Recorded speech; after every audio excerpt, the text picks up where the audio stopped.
凡係背叛婚姻嘅男人，晚年都注定走唔甩呢3種報應，因果輪迴，邊個都避唔到。呢句說話一出，好多男人心底肯定冷笑緊。你可能覺得呢啲只不過係女人受咗情傷之後嘅惡毒稍奏，甚至個腦入面即刻浮現出幾個喺出面花天酒地老咗，依然揸住靚車嘅所謂成功人士。如果你覺得出軌只係一場只要我有錢，只要我瞓得好就可以全身而退嘅刺激遊戲，咁你就大錯特錯啦。人生係一場極之漫長嘅馬拉松，命運真正嘅清算單從來唔會喺你30-40歲年富力強嗰陣交到你手。真正嘅報應好多時要等到你60歲之後，等到你體力衰退，社會資源耗盡，對家庭依賴度直線上升嗰陣，先至會極其殘酷咁砸落你個頭度。今日呢條片，我要同你計一條關於晚年保命嘅死數。唔理你而家係喺婚姻邊緣試探緊，定係已經俾外面嘅花花世界迷暈咗，請你務必耐心啲，一字不漏咁睇晒呢期內容。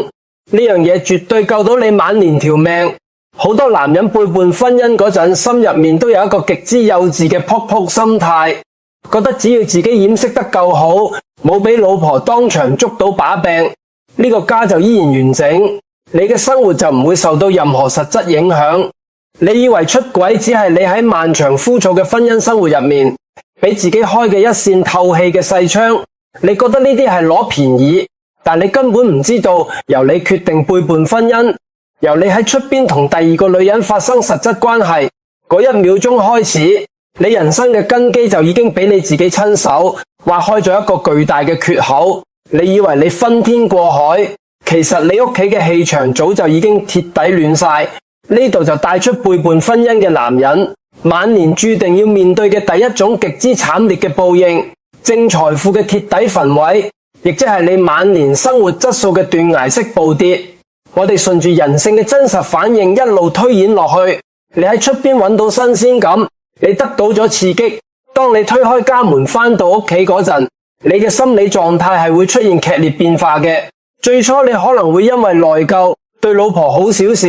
但呢種內疚感極之短暫，時間一耐，為咗合理化你喺出邊嘅背叛行為，為咗間隙你內心嘅道德罪惡感，你嘅潛意識會開始發晒，咁喺你老婆身上揾缺點，你會開始覺得佢點解咁唔修邊幅，覺得佢講嘢點解咁長氣，覺得佢煮嘅餸點解咁難食。你不單止唔會感恩佢每日為呢個家操持嘅辛苦，你反而會開始對佢作出各種挑剔、唔耐煩，甚至冷暴力。你其實係透過忽低佢嚟暗示你自己，係因為佢唔夠好，所以我先至喺出邊揾第二個，我冇錯。你以為你嘅呢啲心理活動，老婆唔知咩女人嘅直覺係極之可怕嘅。就算佢冇去塞你部電話，就算佢冇睇到任何開房記錄，只要你一踏入家門，只要你同佢對望一眼，佢就會敏感咁感應到你身上嗰種極之陌生甚至帶住敵意嘅氣場。當佢感受到你嘅冷漠同挑剔嗰陣，呢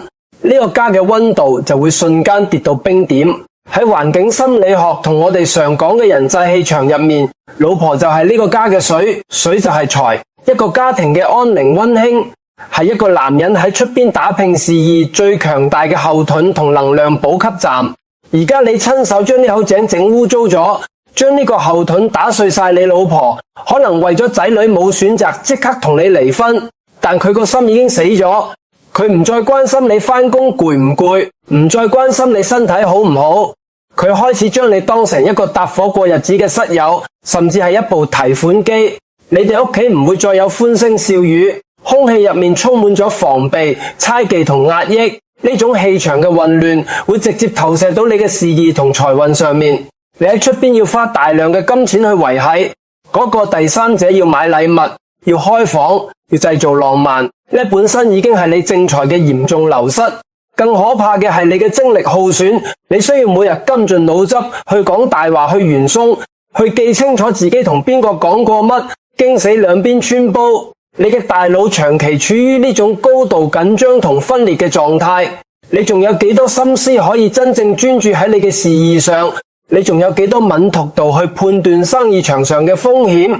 人喺心虛同精力散絕嘅時候，係最易作出錯誤決策嘅。你會發現出軌之後，你嘅工作開始頻頻出錯，你嘅客戶開始流失，你嘅投資莫名其妙咁失錢。好多人將呢啲歸咎於大環境唔好或者運氣太差，其實根本就唔係。呢個就係你家宅不寧導致嘅必然結果。你將屋企嘅根基毀咗，你嘅心神就散咗，你嘅財運自然就跟住散。等到你踏入晚年，到咗60歲、70歲，你後生嗰陣引以為傲嘅體力同精力徹底衰退，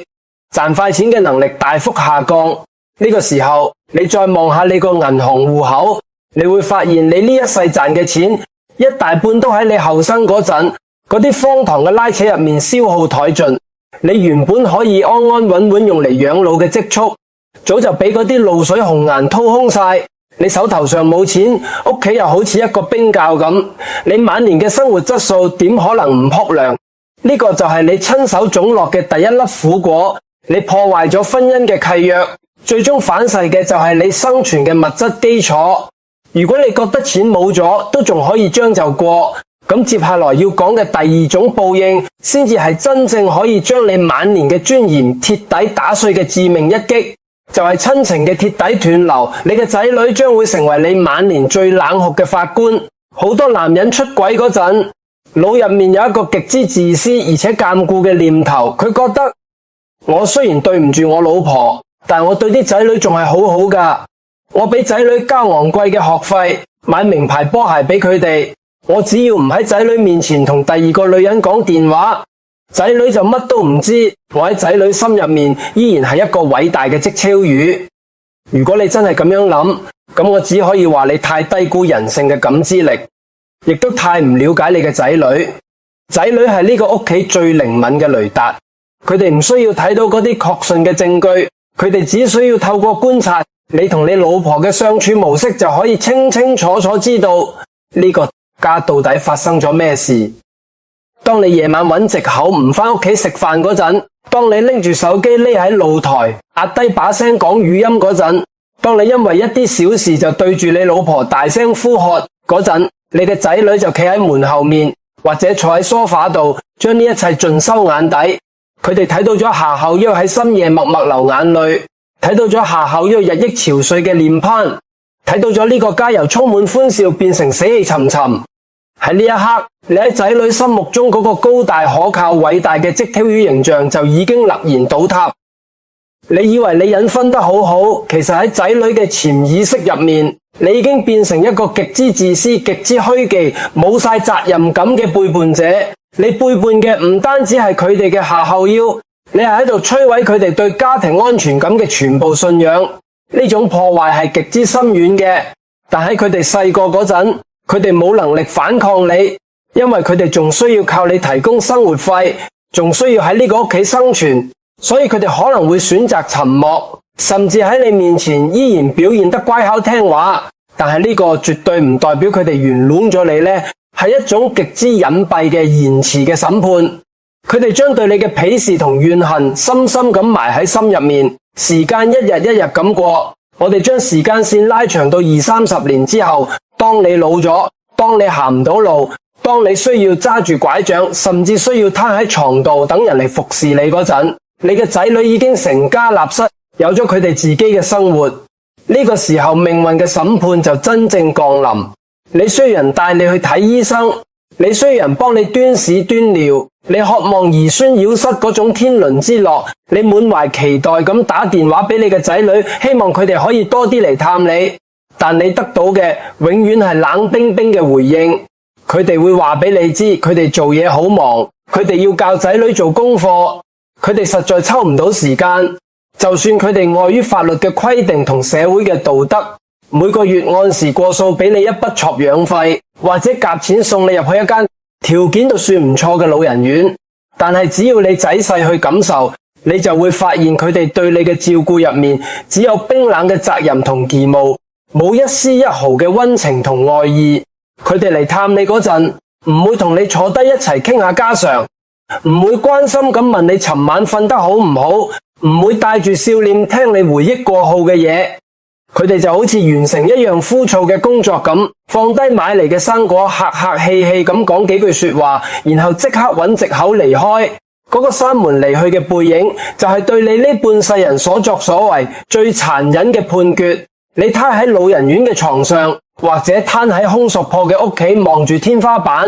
你心入面會感到一種前所未有嘅極之深重嘅孤獨。你突然明白，你雖然有親生骨肉，但你喺呢個世界上其實已經係一個孤家寡人。你後生嗰陣為咗出面嗰啲逢場作戲，親手扼斷咗血脈入面最寶貴嘅敬畏同親情。你將本該屬於你老婆嘅愛同陪伴收返去，你嘅仔女而家就用同樣冷酷嘅方式，將對你嘅愛同陪伴徹底收返去。呢啲就叫做因果報應，絲毫不差。你種落自私同背叛嘅因，晚年就只能硬食被親情徹底拋棄嘅苦果。接落嚟我哋講第三種報應，亦即係所有出軌男人晚年面對嘅最真實亦係最慘嘅結局，被利益博弈徹底拋棄，喺病榻前睇透人性嘅極度冷酷。好多男人喺出邊揾第三者嗰陣，好多時會被一種極之虛假嘅繁榮迷惑。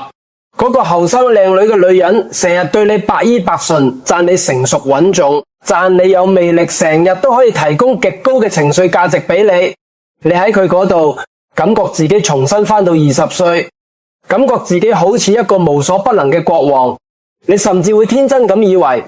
你喺呢個女人身上揾到咗真正嘅愛情，揾到咗你呢世人嘅靈魂伴侶。如果你真係咁樣諗，咁簡直係可笑到極。我哋要將人性呢層靚靚嘅畫皮搣落嚟，睇下裏面到底裝住啲乜。你要極之清醒咁問自己一個問題：佢氹你乜嘢？氹你年紀大，氹你肚腩大，定係氹你唔沖涼瞓覺打鼻鼾？根本唔係佢氹嘅，係你手頭上掌握嘅社會資源，係你袋入面嘅真金白銀，係你可以提供俾佢嗰種遠遠超出佢自身能力嘅物質生活。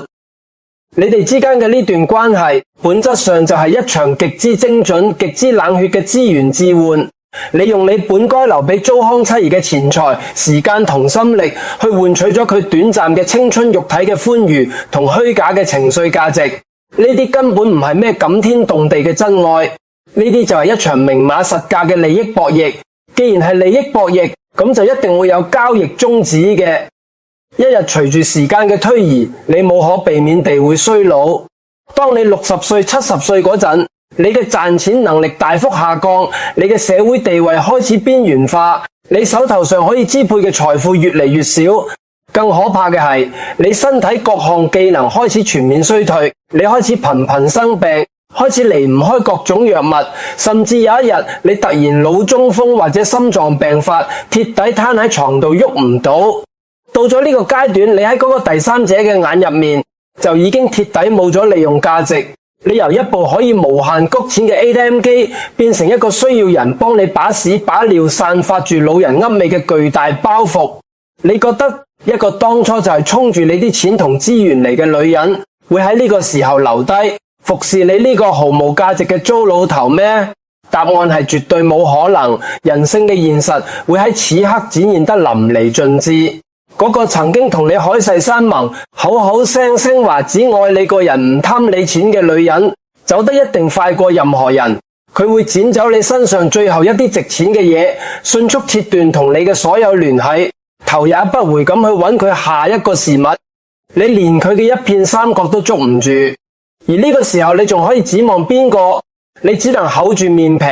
去祈求嗰個曾經俾你百般嫌棄、俾你傷到體無完膚嘅原配妻子。現實生活入面有好多呢類慘劇，有啲原配妻子為咗仔女，或者出於自己極之善良嘅本性，喺法律同道義嘅促實下，可能仲會攞住一碗粥，企喺你病床前面，幫你抹下身宰，餵你食一啖飯。但係如果你咁仔細去望佢對眼，你會發現佢眼入面早已冇咗當年嗰種光芒，冇咗半點對你嘅心疼同愛意。佢望住你就好似望住一個毫不相干嘅陌生人，甚至好似望住一個極之厭惡嘅仇人。佢照顧你僅僅係因為佢跨唔過自己心入面嗰條道德底線，僅僅係因為佢仲喺度盡緊一個人道主義嘅責任。你哋之間再都冇咗任何靈魂嘅交流。你攤喺嗰張冰冷嘅病床上，身上插住各式各樣嘅喉管，連翻個身都需要人幫手。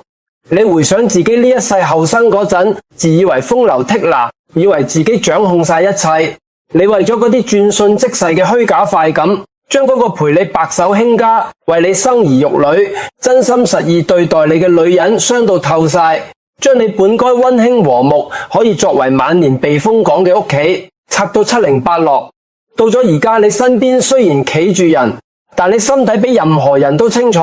呢個世界上已經冇任何一個人係真心實意咁在乎你嘅死活。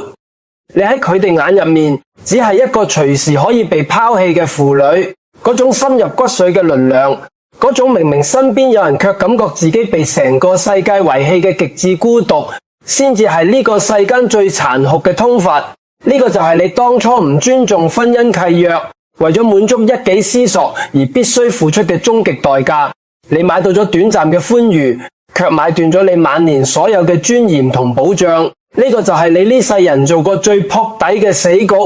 我哋將呢三種報應綜合嚟睇，你會發現因果報應真係唔係咩天降雷劈，更加唔係咩迷信傳說，佢係建立喺極之嚴密嘅人性邏輯同資源守恆定律之上嘅必然結果。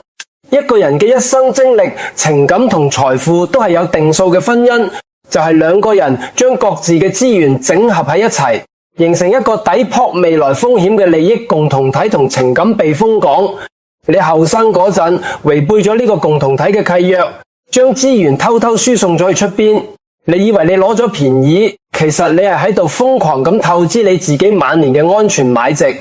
你毀咗老婆對你嘅愛，你就失去咗晚年最體貼最無私嘅照顧。你毀咗仔女對你嘅敬仰，你就失去咗晚年最堅實嘅依靠。你將錢拍咗喺出邊嘅虛情假意上面，你就失去咗晚年抵鎖疾病同意外嘅物質基礎。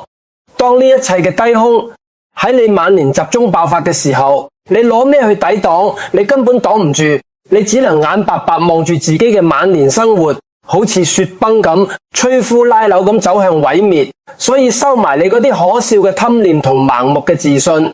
呢個世界上從來冇白攞嘅便宜。你今日喺出邊透支嘅每一分快感，都係喺度瘋狂變賣你晚年嘅尊嚴同救命錢。一個男人呢一世最偉大嘅投資，絕對唔係賺咗幾多錢，而係喺你老咗病咗行唔到嘅時候，身邊仲可以有一個願意真心實意握住你隻手，陪你行埋最後一程嘅女人。呢個先至係你晚年真正嘅護身符。如果你睇完呢期片已經幡然醒悟，請你而家即刻馬上喺評論區打出善待枕邊人呢5個字。記住，呢樣唔單止係一條簡單嘅評論，